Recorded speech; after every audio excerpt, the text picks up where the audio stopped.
adding the DC300 keypad to the Cheerier app. Press the star key and enter the administrator code. The system menu will be displayed. Navigate to menu option 5, Unbind Machine.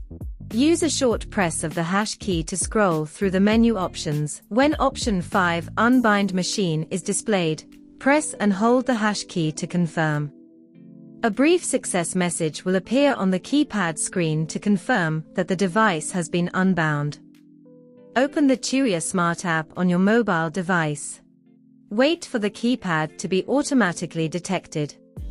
Alternatively, tap the plus icon in the top right corner of the app and add the device manually. Follow the on-screen instructions to complete the pairing process.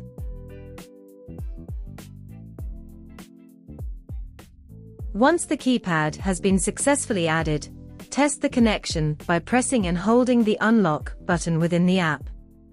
Confirm that the door unlocks correctly to verify that the setup has been completed successfully.